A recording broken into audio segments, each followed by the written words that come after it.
sua casa dá-lhe fartura e multiplicação. Abençoa, Senhor, cada família que está aqui representada. Senhor, nós nos reunimos hoje para ouvir a Tua voz. Fala conosco de uma forma clara, concisa. Abre os céus e derrama da Tua graça no meio da Tua igreja. E o nome do Senhor permaneça sendo glorificado em nome do Pai, do Filho e do Espírito Santo. Aquele que crê, diga graças a Deus e aplauda o Todo-Poderoso.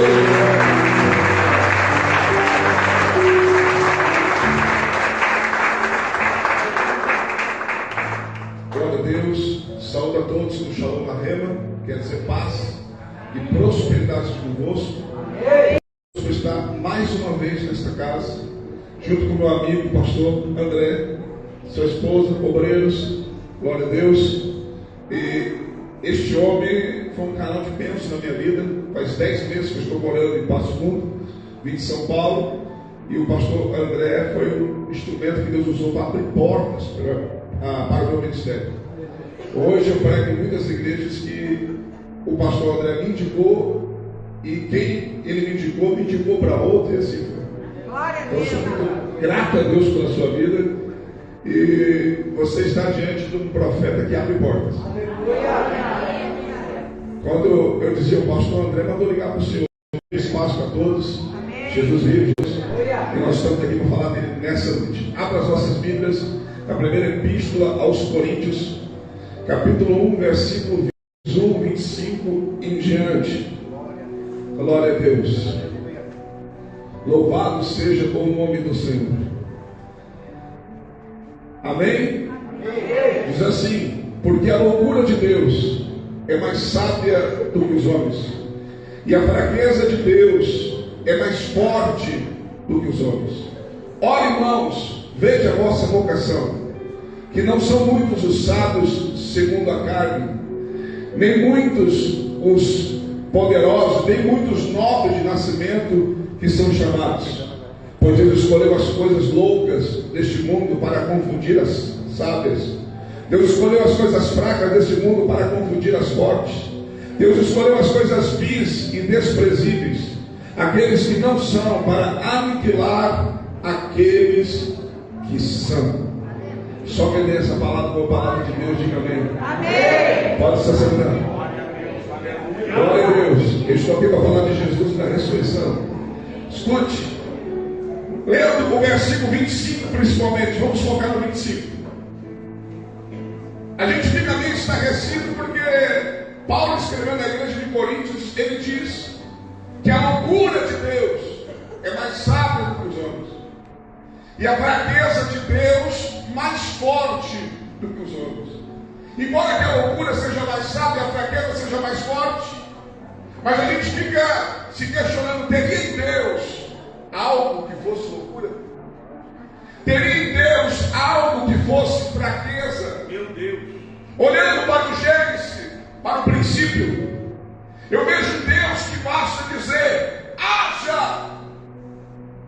E aquilo que ele determinava que existisse, existia, mesmo que nunca houvesse existido. Quando eu olho para o livro do profeta Isaías, no capítulo 40, versículo 12, a Bíblia vai dizer que todas as nações são perante ele como nada, menos do que nada, como vácuo, como algo que não existe. No versículo 17 vai dizer, amados, que com seu punho ele mediu as profundezas dos mares. E no versículo 22 vai dizer que ele se assenta no globo terrestre.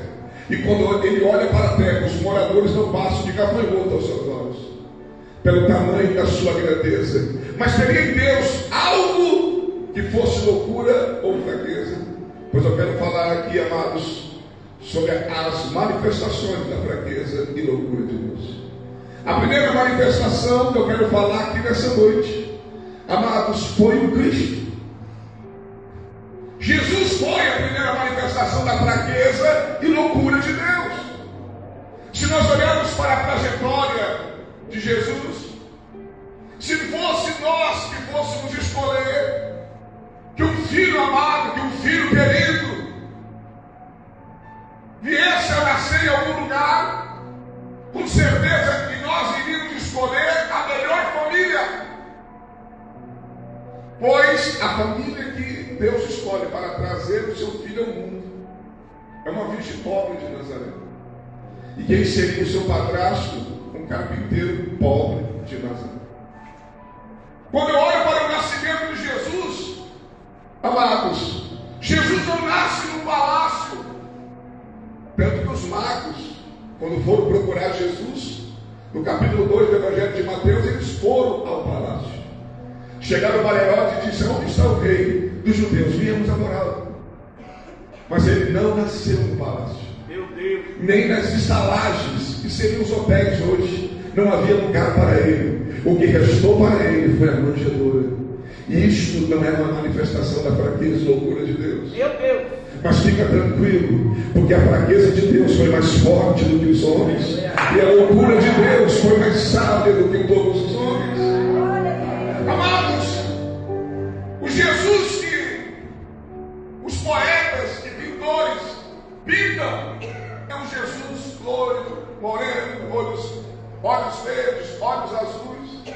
Mas quando eu olho para a Bíblia Sagrada, não é nada disso. A Bíblia vai dizer, irmãos, no capítulo 53 de Isaías, verso 2, falando a respeito dele, vai dizer: um renovo subiu perante nós como raiz seca. Era renovo, mas apareceu como se fosse uma raiz seca. Não tinha aparência e nem formosura. Olhando nós para ele, nada vimos para o desejássemos. Era desprezado, mais indigno entre os homens, homem de dores e experimentado no trabalho, e não fizemos dele caso algum. Esse é o Jesus que se manifestou na terra. Ele mesmo sendo Deus, a Bíblia diz em Filipenses 2 e 6, não usou usurpação ser igual a Deus. Mas a Bíblia vai dizer que ele se aniquila a si mesmo, tomando a forma de homem, a forma humana, a forma de servo, para ser obediente até a morte e morte de cruz. Jesus se manifestou em fraqueza, se manifestou em loucura aos olhos humanos. Ele nasce em Belém, mas ele naturaliza-se em Nazaré, aonde viveu quase 30 anos da sua vida. Nazaré, amado, se você não sabia, deixa eu dizer para você, era a pior cidade que existia na época. Nazaré, se fôssemos entender, seria a pior favela de uma cidade. Morava na época no máximo 70 famílias em Nazaré. E o que morava em Nazaré era a história da sociedade. Pois ele cresceu no meio das prostitutas, no meio dos ladrões, no meio de pessoas, amados, que não tinha um nível social bom, mas mesmo assim, ele foi santo. Ele foi santo. Ele não se corrompeu. Por isso que a Bíblia vai dizer, irmãos, em João capítulo 1, versículo 45, quando Filipe encontra Natanael, ele diz: encontramos o Cristo, ao qual Moisés profetizou. Ele é Jesus de Nazaré. Ele diz: pode vir alguma coisa boa de Nazaré? Pois ele era Jesus de Nazaré. Aleluia. Ele era Jesus. Porque ele não estava aqui para ganhar um homem culto. Ele não estava aqui para ganhar os homens pelo aquilo que eles viam. Ele estava aqui para convencê-los pela sua palavra. Estou pregando aqui nessa noite. Glória a Deus. Jesus maravilhoso. Aleluia. Mesmo tendo, amados, acontecido isso na vida dele, mas com 10, 12 anos, a Bíblia vai dizer em Lucas capítulo 2 que ele está no templo, no meio dos doutores, e os doutores olhavam e diziam: de onde vem tanta sabedoria? Porque os doutores não suportavam a sabedoria daquele menino com 10, 12 anos de idade. Meu Deus. Sabe por quê? Porque a fraqueza de Deus é mais forte do que os homens. A loucura de Deus é mais sábia do que todos os homens. Às vezes a gente não entende por que Jesus veio dessa forma, passou por tudo que passou, mas ele tinha que se manifestar desta forma, para mostrar para mim, para você, para mostrar para o mundo que a loucura de Deus é mais sábia do que os homens, e a fraqueza de Deus é mais forte.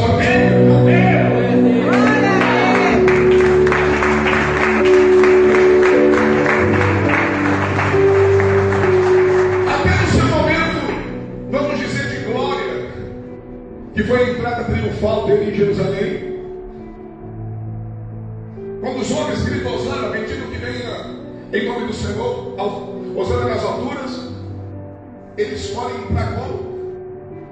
Montado num jumentinho, animal de carga. Sendo que a história vai dizer, amados, que um rei ou um vencedor, ele costumava entrar numa cidade montado num forte cavalo branco, mas ele entra montado num jumentinho, mostrando simplicidade em tudo, para nos ensinar. A morte de Jesus, tudo que aconteceu, todo o processo, desde a prisão, não é para nós ter pena do que ele passou. Eu até me atrevo a dizer que nós tínhamos que olhar para aquilo que ele passou e ter pena de nós, porque se não fosse nós, ele não teria passado aquilo. Se não fosse nós, ele não teria sofrido aquilo. Meu Deus! Aleluias! Mas fica tranquilo que tudo aquilo que ele passou ciente que ia passar. Tudo aquilo que ele enfrentou, ele sabia que ia enfrentar. Por isso que no Getsemane, quando ele está orando, seu suor se transforma em gotas de sangue. E por um momento ele diz: Pai, se possível, passa de mim esse cálice, mas todavia seja feita a tua vontade. Porque lá no Getsemane, ele vê tudo aquilo que ele teve que passar por amor de mim e de você.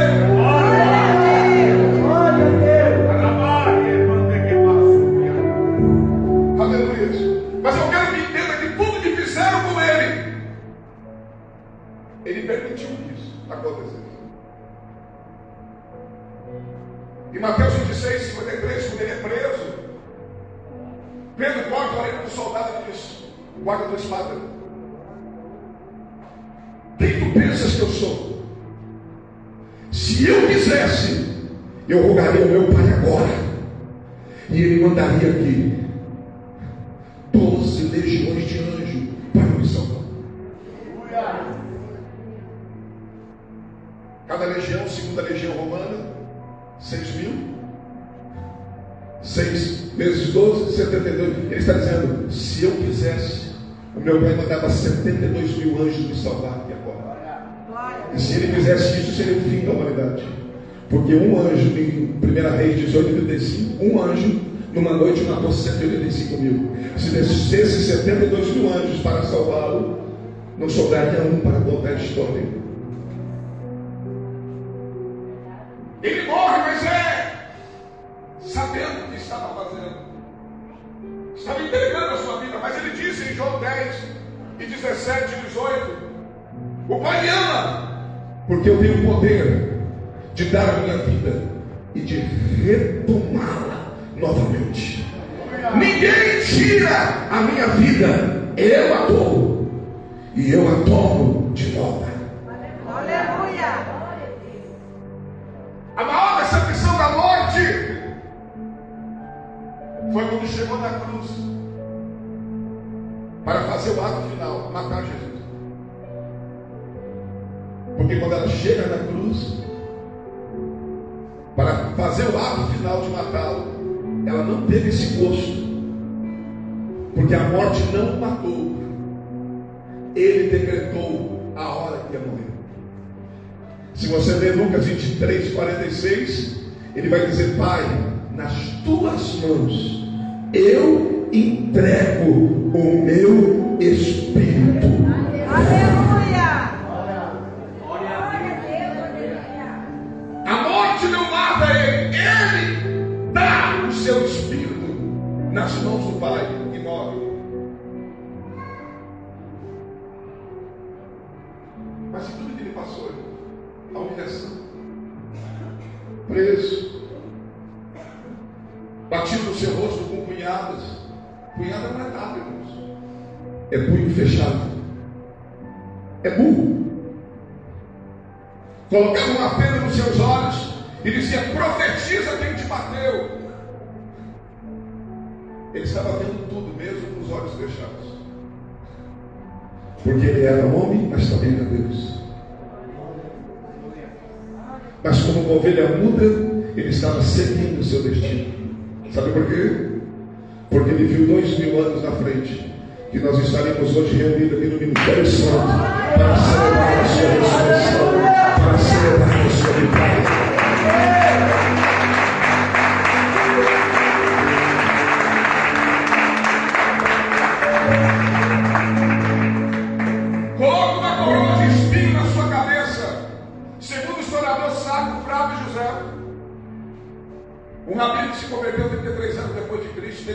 documentos que se perderam na história. É o maior historiador dos hebreus. Ele disse que a coroa de espinhos tinha aproximadamente 72 espinhos.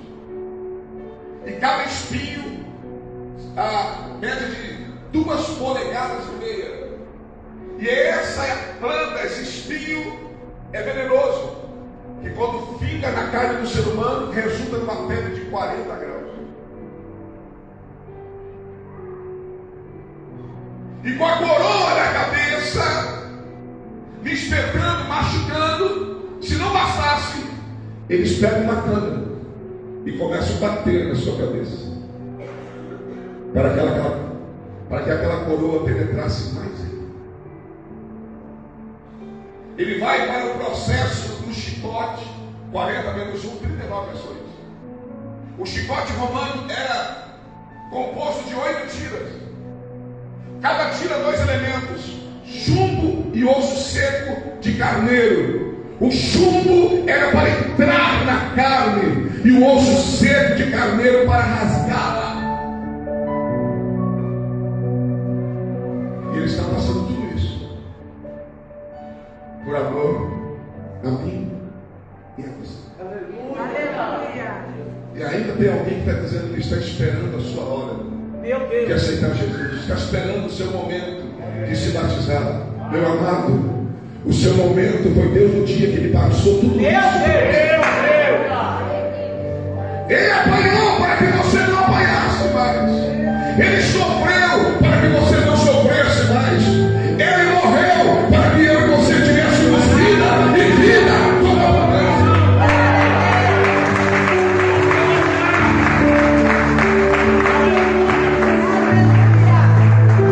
Jesus foi a primeira manifestação da fraqueza e loucura de Deus.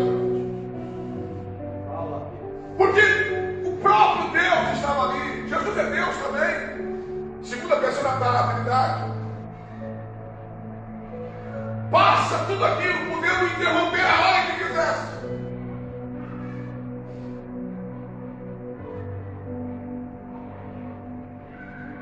Coloca sobre ele o patíbulo da cruz, não a cruz, porque a cruz inteira não era carregada, era só a parte de cima. O patíbulo tinha 60 quilos e a outra parte tinha 80 quilos. Coloco sobre ele o patíbulo e ele caminha a via dolorosa até o Gólgota, aonde seria crucificado. A Bíblia diz que as mulheres acompanhavam ele na trajetória e choravam. Mas mesmo, amados, ele passando tudo o que estava passando, ele ainda continuava sendo Deus, e como Deus ele via aquilo que os homens não viam. E quando ele viu as mulheres chorando, ele olhou para elas e disse: não chorai por mim, chorai por vós e pelos vossos filhos. Chegará o dia em que vocês dirão: bem-aventurada aquela que não gerou e o peito que não amamentou. Ele olhou para elas e disse: se estão fazendo isso com o ramo verde, o que farão com o ramo seco? Se estão fazendo isso comigo, o que não farão com vocês? Aleluia. Ele é pregado naquela cruz, um pé em cima do outro, nos mostrando que o caminho é estreito, e muitas vezes para nós darmos um passo de cada vez, vai ter que ser um passo um em cima do outro, porque o caminho é estreito. Aleluia. A porta é estreita. Aleluia. Mas o céu é amplo, o céu é largo, o céu é espaçoso e cabe todos aqueles que querem ir para lá.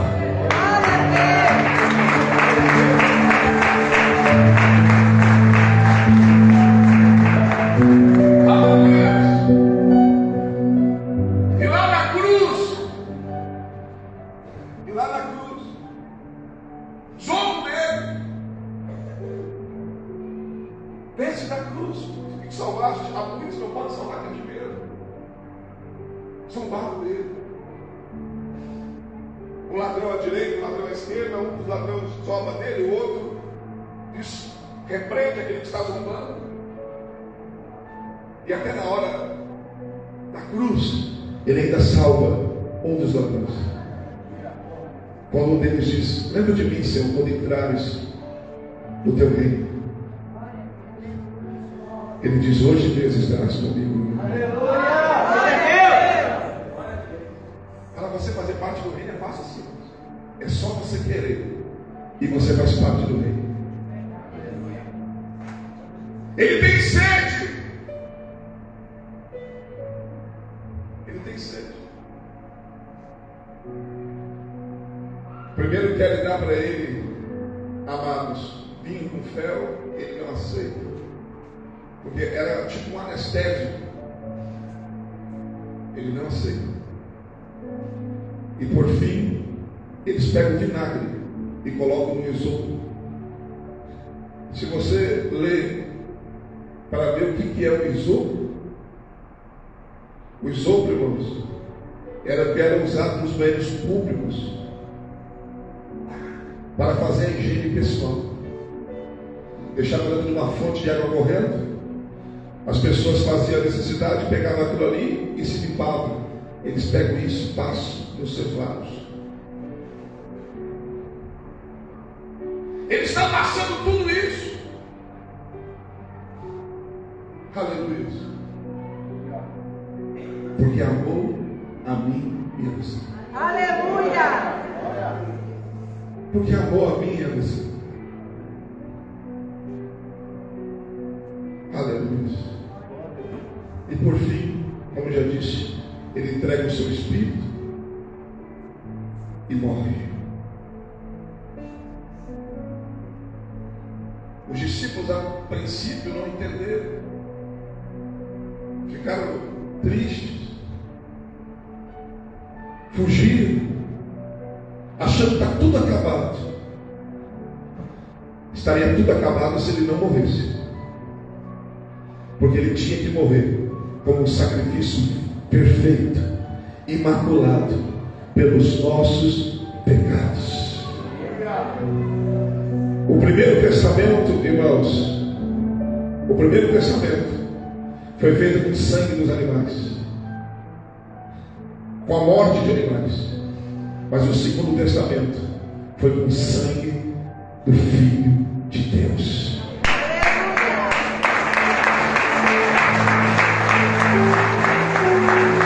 E o testamento só passa a ter valor, irmãos, depois que o dono do testamento morre. Se ele não morre, aquilo que está escrito nesse testamento não teria valor para a nossa vida, porque nós não poderíamos reivindicar, porque ainda não teríamos direito, porque o testador ainda estaria vivo. Então ele precisa morrer para que aquilo que ele deixou aqui no testamento para a nossa vida tivesse valor. Aleluia. Por isso que você pode crer nas promessas que estão aqui. Por isso que você pode crer naquilo que está escrito aqui. Por quê? Porque o testamento, o testador dele morreu para que pudesse ser cumprido na sua vida. Aquilo que ele deixou escrito se cumprisse na sua vida. Ninguém pode dizer que você não tem direito. Por quê? Porque você tem direito a esse testamento. Quem está entendendo, diga glória a Deus.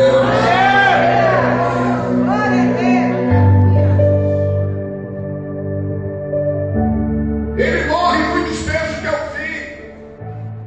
Muitos pensam que acabou. Mas Paulo sabia isso. Que ao terceiro dia ele iria ressuscitar. Glória a Deus. Só para ilustrar isso, eu quero aqui contar uma história para você, para ilustrar melhor esse acontecimento. Um dia reuniu-se a natureza para debater quem era mais forte e deveria reinar sobre ela. E nessa oportunidade tomou a palavra a pedra, e a pedra disse: eu sou a mais forte, a mais dura, a mais pesada, devo reinar sobre a natureza, devo reinar sobre tudo. E quando a pedra disse que era mais forte e deveria reinar sobre a natureza, manifestou-se o ferro, feriu a pedra, e a pedra que era já não era mais, e o ferro disse: eu sou mais forte, porque eu venci a pedra. Quando o ferro disse que era mais forte e deveria reinar sobre tudo, manifestou-se o fogo e envolveu o ferro, e o ferro que era já não era mais. E o fogo disse: eu sou mais forte, porque eu venci o ferro que venceu a pedra. Quando o fogo disse que era mais forte, deveria reinar, manifestou-se a água, cobriu o fogo, e o fogo que era já não era mais. E a água disse: eu sou mais forte, porque eu venci o fogo que venceu o ferro que venceu a pedra. Quando a água disse que era mais forte, manifestou-se a terra, tragou a água, engoliu a água, e a terra disse: eu sou mais forte, porque eu venci a água que venceu o fogo que venceu o ferro que venceu a pedra. Quando, amados, a terra disse que era mais forte, manifestou-se o sol na sua glória, secou a terra, e o sol disse: eu sou mais forte, porque eu venci a terra que venceu a água que venceu o fogo que venceu o ferro que venceu a pedra. Quando o sol disse que era mais forte, manifestou-se a nuvem e cobriu a sua glória, e aquele que era já não era mais. Então a nuvem se achou e disse: eu devo reinar, porque eu sou mais forte, porque eu venci o sol que venceu a terra que venceu a água que venceu o fogo que venceu o ferro que venceu a pedra. Quando a nuvem disse que era mais forte, manifestou-se o vento, levou a nuvem para onde ele quis, e ele disse: eu sou mais forte, porque eu venci a nuvem. Quando o vento disse que era mais forte, manifestou-se uma caverna em sua montanha, engoliu o vento, e a montanha disse: eu sou a mais forte, porque eu venci o vento que venceu a nuvem que venceu o sol que venceu a terra que venceu a água que venceu o fogo que venceu o ferro que venceu a pedra. Quando a montanha disse que era mais forte, manifestou o homem com as suas máquinas e destruiu aquela montanha. O homem disse: eu sou mais forte, porque eu venci todos eles. Quando o homem disse que era mais forte, manifestou-se a morte e matou o homem. E a morte disse: eu sou a vitoriosa. Aleluia. Eu venci o homem. Eu sou a vencedora. Quando a morte achou que estava vitoriosa, passou o primeiro dia, passou o segundo dia, passou o terceiro dia. Isaías grita no capítulo 9, versículo 2 do seu livro, dizendo: aqueles que habitavam na região da sombra da morte viu brilhar uma luz. A morte olha para o meio da luz. O que ela vê, pastor? Eu vou descrever para você aquilo que ela vê na linguagem de João, em Apocalipse capítulo 1, versículo 13 em diante. A Bíblia vai dizer, amados, o que ela vê? Porque agora ela não vê mais o sem aparência e sem formosura. Agora ela vê o Cristo ressurreto. Aleluia! E quando ela olha, ela vai ver o que, pastor? Um homem vestido com vestido comprido, cingido pelo peito com cinto de ouro, os cabelos brancos como a lã, seus olhos como duas tochas de fogo, seus pés como um latão reluzente no fogo. Aleluia! O seu rosto era como o sol quando nasce na sua força, da sua boca saiu uma aguda espada de 2 fios. Essa é a imagem que ela vê no meio dessa luz. E quando ela olha para essa imagem, parece que eu estou vendo. Ela diz: não pode, já faz 3 dias que eu venci ele, já faz 3 dias que eu venci.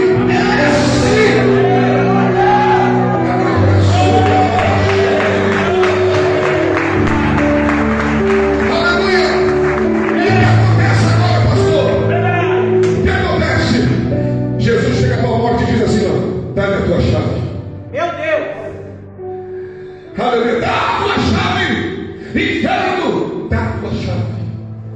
Aleluia. E o que Jesus fala depois que sai de lá? Apocalipse 1,18: eu sou o que vivo, morri, mas vivo para todo sempre, e tenho a chave da morte e do inferno. Aleluia. Jesus é o vencedor da morte, Jesus é o vitorioso.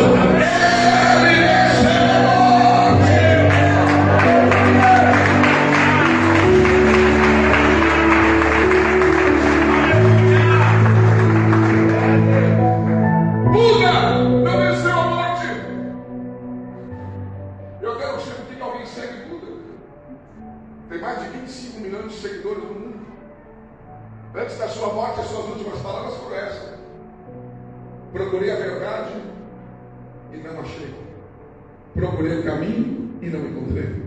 Todos os caminhos levam a Deus. Até o irmão mais analfabeto do nosso meio sabe quem é a verdade. Aleluia. E como se chega a Deus? Aleluia. Mas ele não achou. Mas ele aí está no seu túmulo. Maomé está no seu túmulo.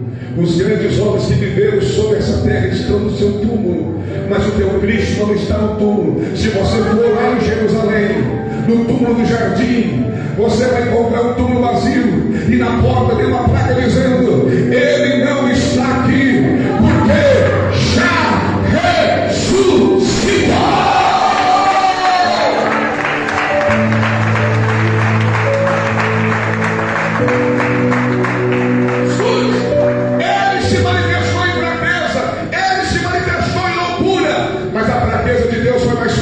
Os homens, porque a morte não deteve ele. A loucura de Deus foi mais sábia do que os homens.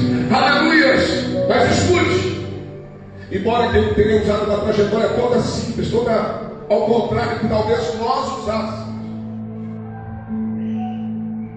na primeira vinda ele veio numa manjedoura, mas na segunda vinda ele virá num trono branco. Na primeira vinda ele entrou na cidade de Jerusalém montado num jumentinho, mas na segunda vinda ele virá num forte cavalo branco. Na primeira vinda ele veio como Jesus de Nazaré, na segunda vinda ele virá como fiel e verdadeiro, Rei dos reis, Senhor dos senhores. Na primeira vinda colocaram nele uma coroa de espinho, mas na segunda vinda ele virá uma coroa de glória. Na primeira vinda ele compareceu diante do tribunal de Pilatos e Herodes, mas na segunda vinda os homens comparecerão diante do seu tribunal. Na primeira vinda ele veio para redimir a alma, na segunda vinda ele virá para arrebatar a igreja. Na primeira vinda ele veio como cordeiro, mas ele voltará como leão. Aleluias. Ele veio sem aparência, mas voltará, amados, glorificado.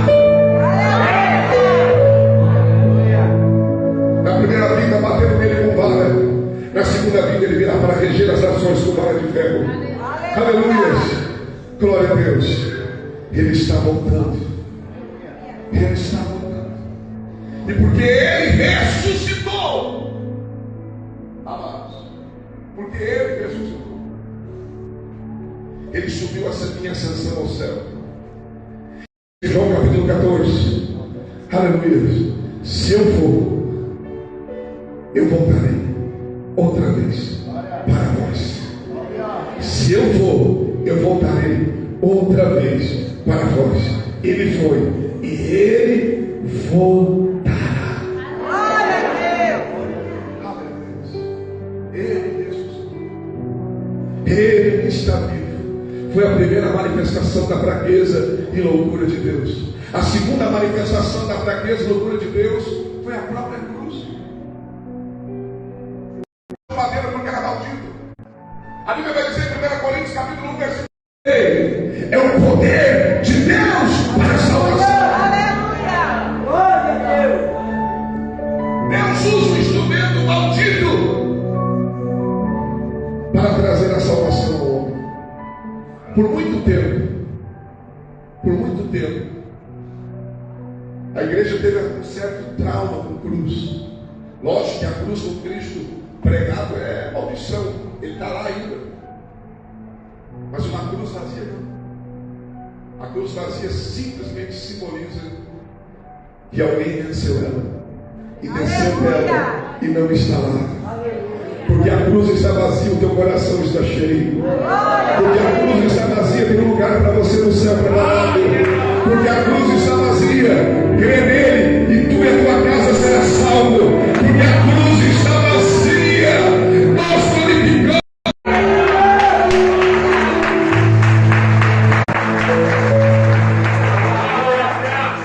Aleluia! Primeira manifestação, próprio Cristo. Segunda manifestação, a cruz, o objeto, o instrumento que Deus usa para trazer salvação para a nossa vida. Deus pega algo que aos olhos humanos, alguém pendurado no madeiro, amados, é envergonhado para o resto da sua vida. Pois aquilo que é vergonha para os homens é a nossa alegria. Aleluia. Ele nos trouxe a salvação. Glória a Deus. Glória a Deus. A terceira manifestação da fraqueza e loucura de Deus. Eu não poderia deixar de falar sobre isso. Se você estivesse no espelho e olhasse para ele, você saberia quem é a terceira manifestação da fraqueza e loucura de Deus. Aleluia. A terceira manifestação da fraqueza e loucura de Deus é a igreja, somos nós. Olha o texto que nós lemos no versículo 26. Amados, os sábios do nosso bem são poucos.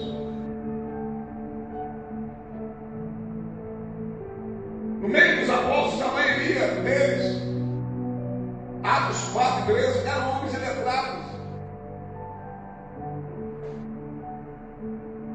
Pedro era um homem que não tinha letra.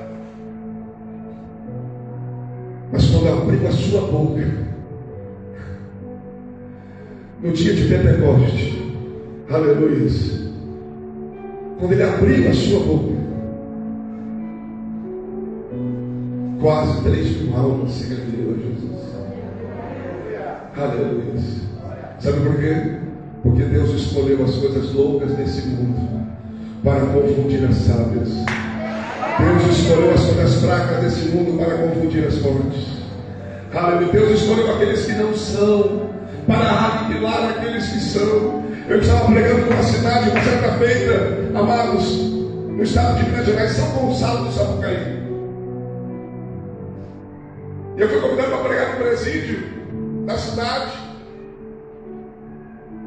E eu preguei e muitos presos aceitaram Jesus. Isso foi de manhã. Estou em campanha numa igreja. Depois do almoço, uma viatura da polícia na frente da casa do pastor. O pastor chegou a ficar até meio pálido quando olhou a viatura.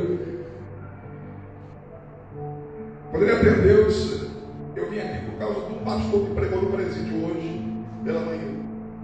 O delegado quer ir lá na delegacia. Eu disse: Pero, pode ir que a gente já vai. Eu disse: pastor, fica tranquilo, não. Eu aprontei muito, mas não tenho nada. Eu disse: o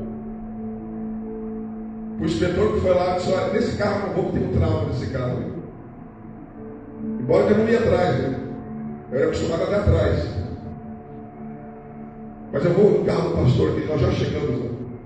Quando eu chego na delegacia, o delegado veio me receber, já apertando a minha mão, me convidando para ir no gabinete dele.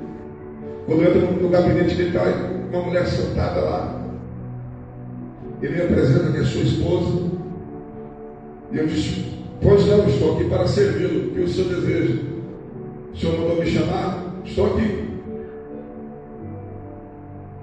Eu mandei chamar o senhor porque os presos estão comentando o que aconteceu hoje pela manhã. Aqui na delegacia está todo mundo comentando. E eu chamei o senhor porque eu e minha esposa queremos aceitar Jesus. Aleluia! Eu disse: chamei. Eles dobraram o joelho na minha frente. Irmãos, eu entrei na delegacia muitas vezes tomando um tapa na orelha, chute, pontapé. E eu estava vendo agora o delegado diante de mim, de joelho dobrado, e a sua esposa. E eu orando por eles. Aleluia! Apresentando eles a Deus. Aleluia. Sabe por quê? Porque a fraqueza de Deus é mais forte. A loucura de Deus é mais sábia do que os homens. Sabe por que é possível hoje você ser um filho de Deus? Sabe por que hoje é possível você ser um embaixador do reino? Sabe por que hoje é possível você ser um porta-voz de Deus? Sabe por que hoje é possível você ser um levita, um pregador, um obreiro, um diácono da casa de Deus? Porque ele morreu, mas porque ele ressuscitou. Porque ele ressuscitou.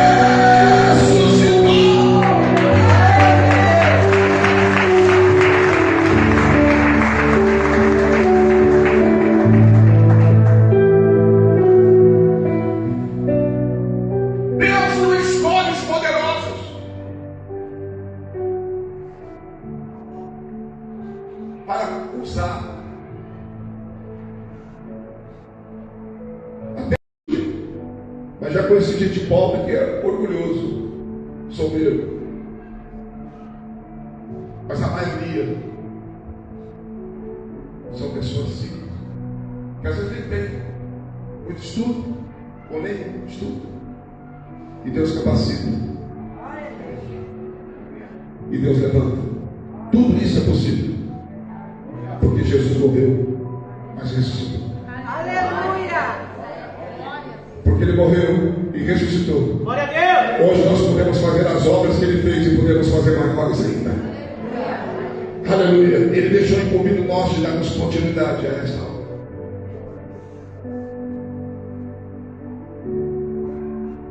Aleluia. Jeremias 9:23 vai dizer: não se glorie o rico na sua riqueza, nem o forte na sua força, nem o sábio na sua sabedoria. Antes aquele que se gloriar, se glorie nisso, em saber que eu sou Deus. E sei que eu sou Deus. Aleluia. Paulo, amados, teve que aprender uma coisa, embora tivesse tido muito estudo, mas ele teve que aprender uma coisa.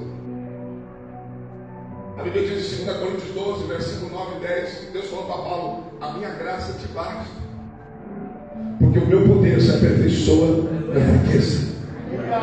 E Paulo agora diz: por isso que me gloriarei nas minhas fraquezas, porque quando eu estou fraco, então é que eu sou forte.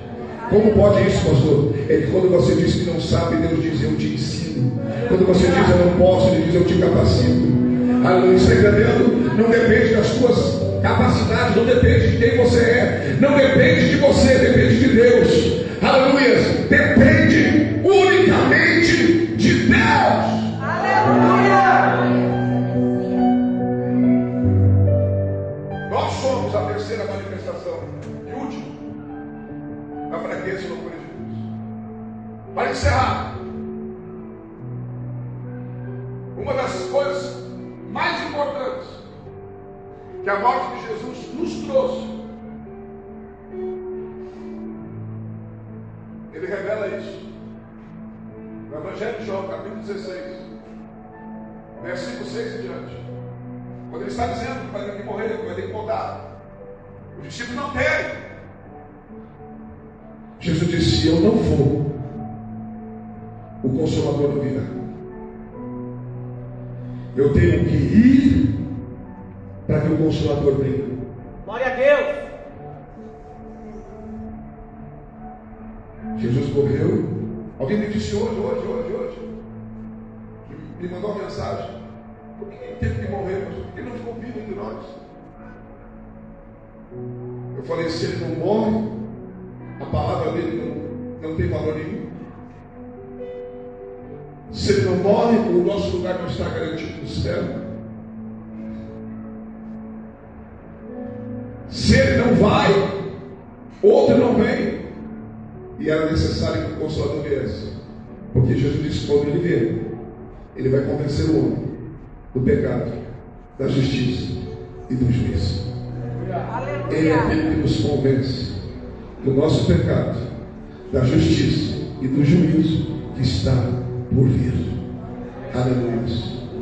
Jesus morreu e ressuscitou para que o Consolador viesse.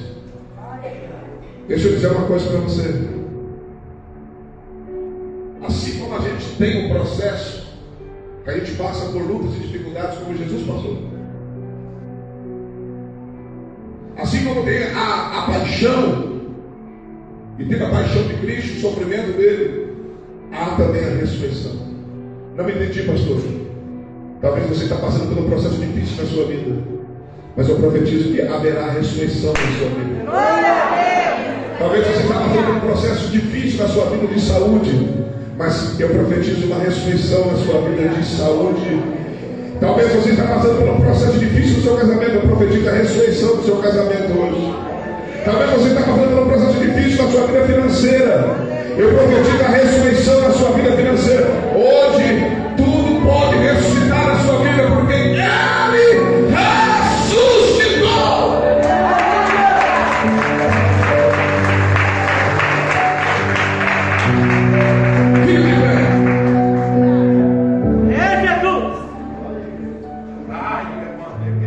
Eu vou orar por você, mas não vou deixar de dar a última para puxar a sua orelha. Só quem crê que Cristo vive, levanta as suas mãos e dá glória. Glória a Deus! Ninguém mandou falar isso, viu? Se você pensar, já vai pegar. Quando o irmão estava fazendo o ato da oferta, Deus falou para mim que era para fazer isso. O versículo mais poderoso, mais forte sobre dízimo não é Malaquias 3:10. E para aqueles que acham que não há no Novo Testamento, pois eu vou mostrar para você o versículo mais poderoso sobre dízimo. Hebreus 7:8.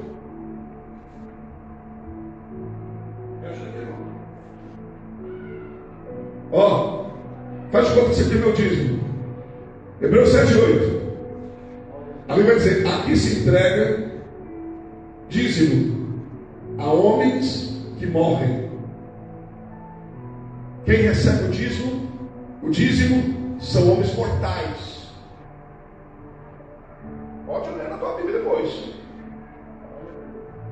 Mas a Bíblia vai dizer assim: ó, aqui se entrega dízimo a homens mortais que morrem, mas ali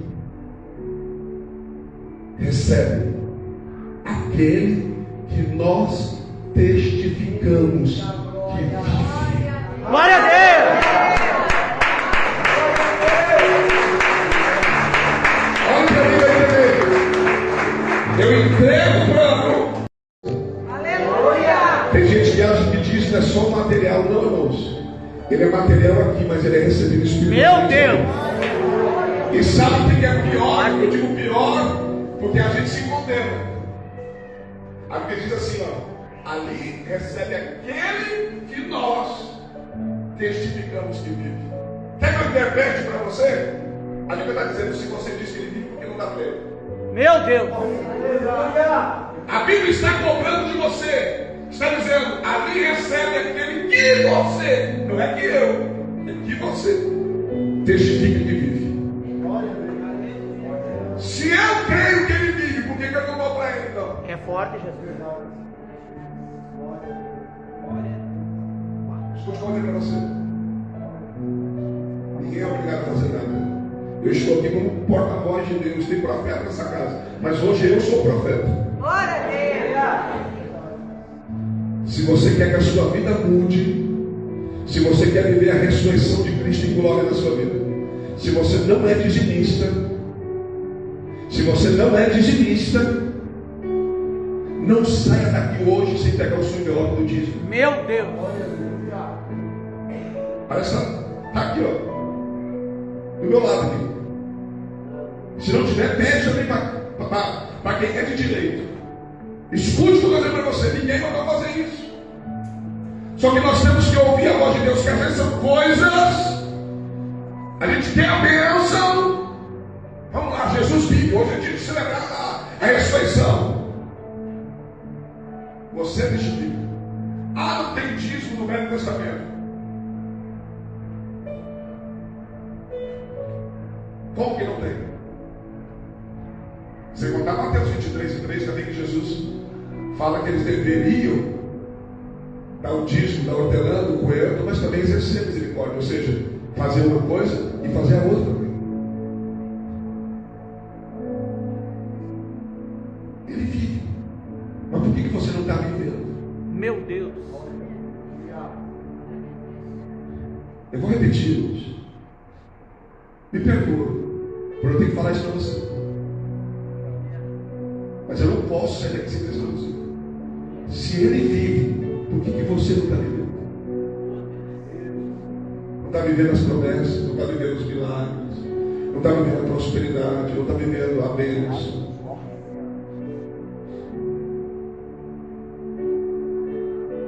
Quem cuida da casa de Deus, a casa é de quem? De Deus! O ministério aqui é fogo santo, mas a igreja é de Deus! quando eu cuido da casa de Deus, Deus vai cuidar da sua. Meu Deus!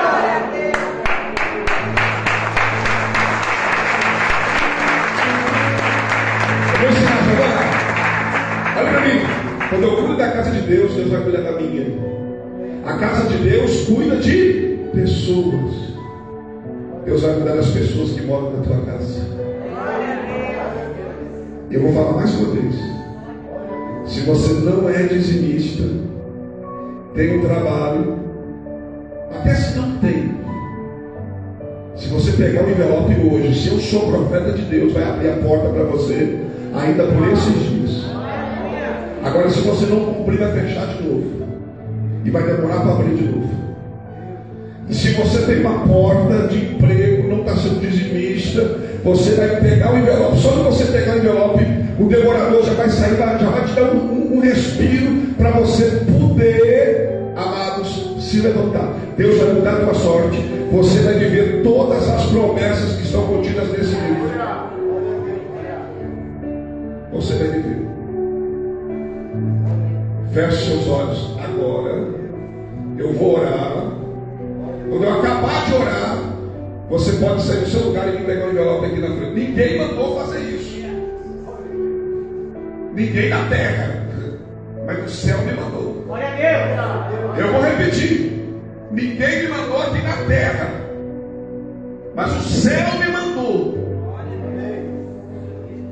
E se você veio aqui que é do céu, obedeça o céu. Glória a Deus! Obedeça a palavra. E você vai viver um milagre de Deus sobre essa vida. Tem gente que vai viver milagres no casamento por causa do dízimo. Vai viver milagres na sua família por causa do dízimo. Por quê? Porque Deus vai começar a te honrar e você vai começar a viver um milagre. Aquele que você testifica que vive, está cobrando você hoje. Senhor meu Deus e meu Pai, no nome de Jesus Cristo, agora, eu levo a tua igreja diante da tua presença. Eu levo o teu povo diante da tua face. E eu ministro, Senhor, sobre a vida de cada um deles agora. A unção do Cristo ressuscitado. Eu ministro sobre eles agora o poder do Cristo ressuscitado. Eu ministro sobre eles agora a vitória do Cristo ressuscitado. Meu Deus, em nome de Jesus, nós te louvamos, porque o Senhor vive. Nós te louvamos, porque o Senhor ressuscitou. Nós te louvamos, porque podemos viver o milagre da tua palavra. Em nome de Jesus. Em nome de Jesus. Aquele que Cristo vive, vem buscar o seu envelope aqui. Alguns já pegaram aqui no caminho. Vem pegar o seu envelope aqui. Em nome de Jesus. Deus está te chamando. Deus está te chamando para ser dizimista. Em nome de Jesus. Glória a Deus. Deus está te chamando para ser um mantenedor da casa de Deus. Deus está te chamando para ser um parceiro dele. Aleluias. Aleluias. Glória a Deus. Se não tiver emprego, vai abrir a porta de emprego. Se eu sou profeta de Deus e você pegar esse envelope, vai abrir a porta de emprego. Se eu sou profeta de Deus, vai sobrar na sua vida. Vai ter abundância na sua vida. Em nome de Jesus.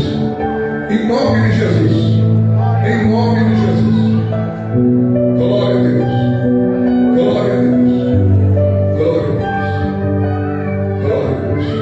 Dá uma salva de palmas bem alegre ao Senhor.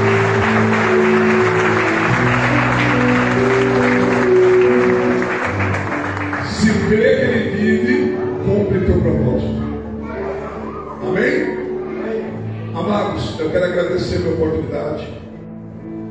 E quero dizer para os irmãos que eu carrego comigo Bíblias, chaveirinhos e algumas coisinhas, caneta, que eu vejo que ajuda o nosso ministério. Eu não ia que vender uma mercadoria, mas faz parte do nosso trabalho, uma maneira também de abençoar as pessoas e também de nos abençoar, tá bom? Então quem puder, faça isso. Se não puder, ora, está tudo certo, em nome de Jesus. Mas sai daqui hoje com a convicção e a certeza que você tem direito a tudo que está escrito na Bíblia, porque Ele ressuscitou. E se você cumprir essa parte, que é uma das mais difíceis do ser humano, o amor ao dinheiro é a raiz de todos os males. Mas se você honrar a Deus, você vai ser liberto de todos os males. Eu ainda quero voltar aqui um dia e estar lá atrás no final do culto e você apertar minha mão e dizer aqui, pastor, naquele dia em diante eu passei a ser dizimista e a minha vida mudou. Aleluia. Se eu não tiver com o meu carro até lá, você ainda vai dizer, se o senhor quiser, eu levo o senhor de carro embora hoje, porque eu tenho carro para levar o senhor. Amém? Dá uma salva de palmas para você receber o